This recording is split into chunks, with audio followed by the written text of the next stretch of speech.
السلام علیکم ورحمۃ اللہ وبرکاتہ.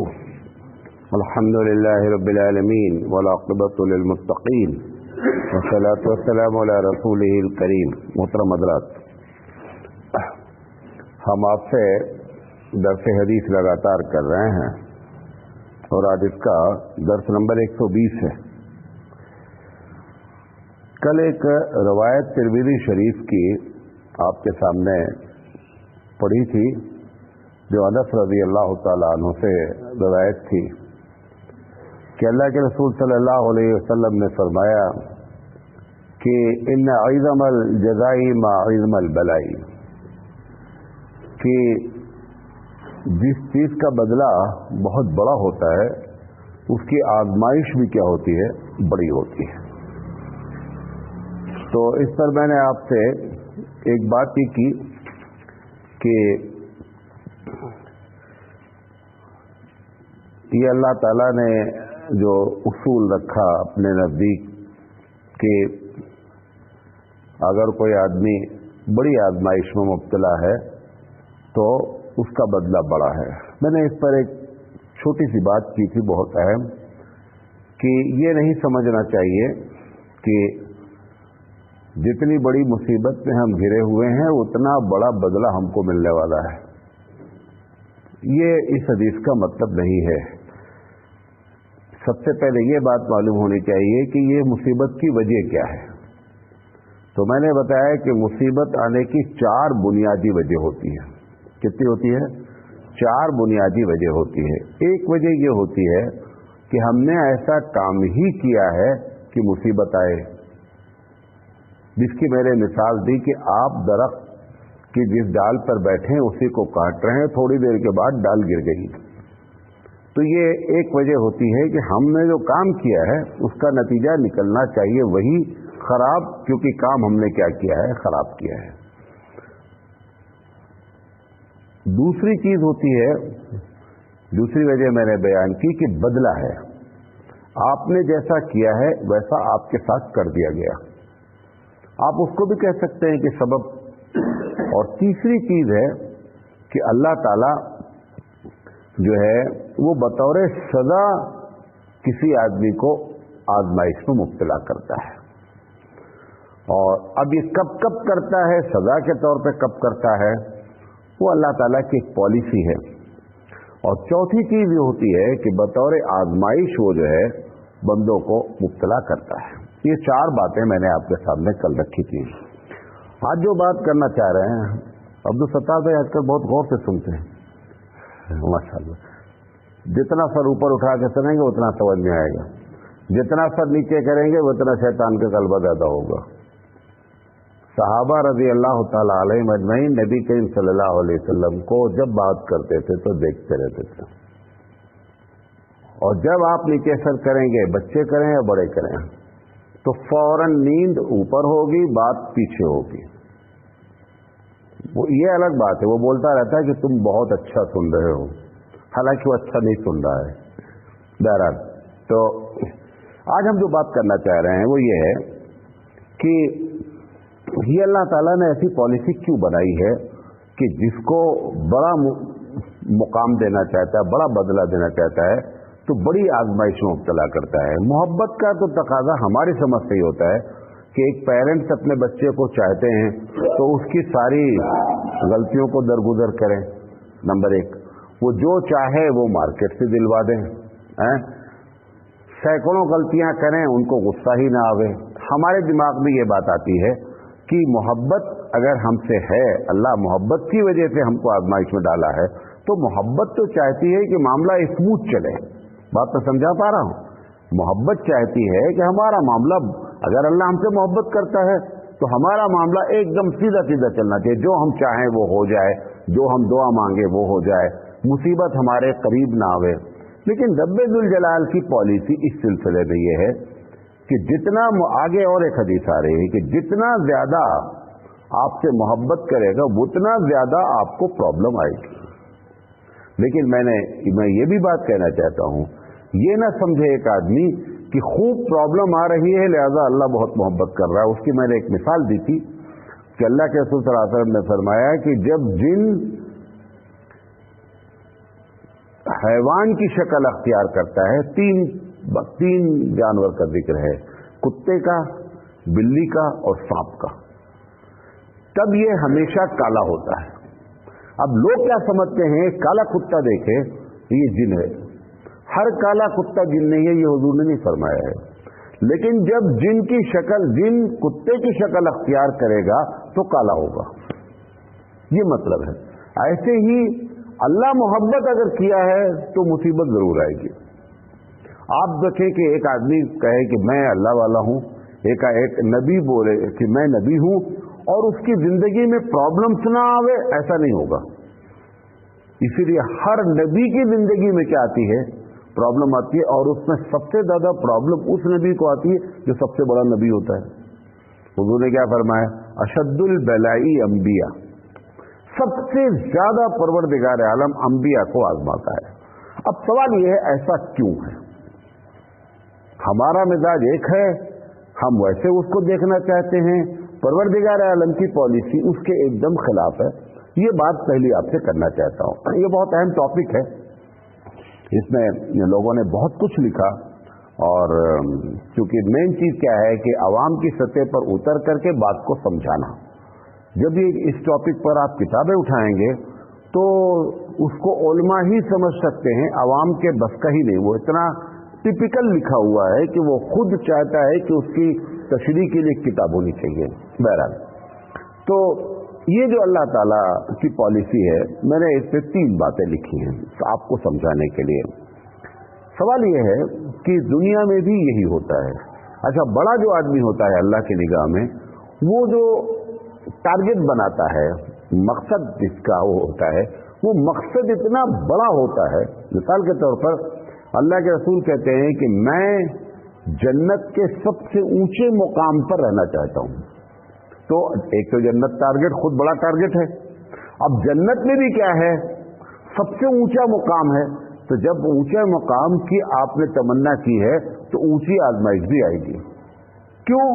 اگر اونچے مقام کی محض تمنا کرنے سے سب کو اونچا مقام مل جائے تو ساری دنیا اونچا مقام کی تمنا کرنے لگے گی، تو امتحان کیا رہ گیا پھر؟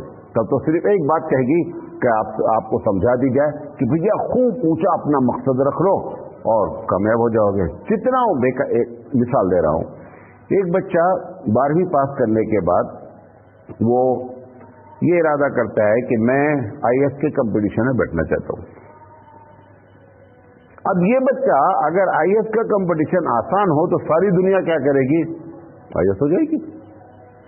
اب IAS کے کمپٹیشن کے لیے وہ یہ طے کر لے کہ مجھے لیبر بننا ہے، اس کا ٹارگٹ کیا ہے کہ میں مزدور بننا چاہتا ہوں، کچھ بھی نہیں کرنا پڑے گا، آسانی سے آپ مزدور بن جائیں گے۔ لیکن نہیں صاحب، میں IAS بننا چاہتا ہوں۔ اب IAS بننا چاہتا ہوں تو اس کے لیے کیا ہوگا کہ آپ کو مشکل ترین راہوں سے گزرنا ہوگا۔ اللہ تعالیٰ یہ بھی کر سکتا تھا کہ اگر بندہ IAS بننا چاہتا ہے اور اچھا آدمی ہے، اس کو ساری سہولت اکٹھا کر دیتا۔ یہ بھی دوسری شکل ہو سکتی تھی کہ آپ نے جنت کا ٹارگٹ بنایا اور جنت کے راستے کیا کر دیتا، آسان کر دیتا۔ تو اگر یہی کرنا تھا اللہ تعالیٰ کو تو جنت میں تو سب لوگ تھے ہی۔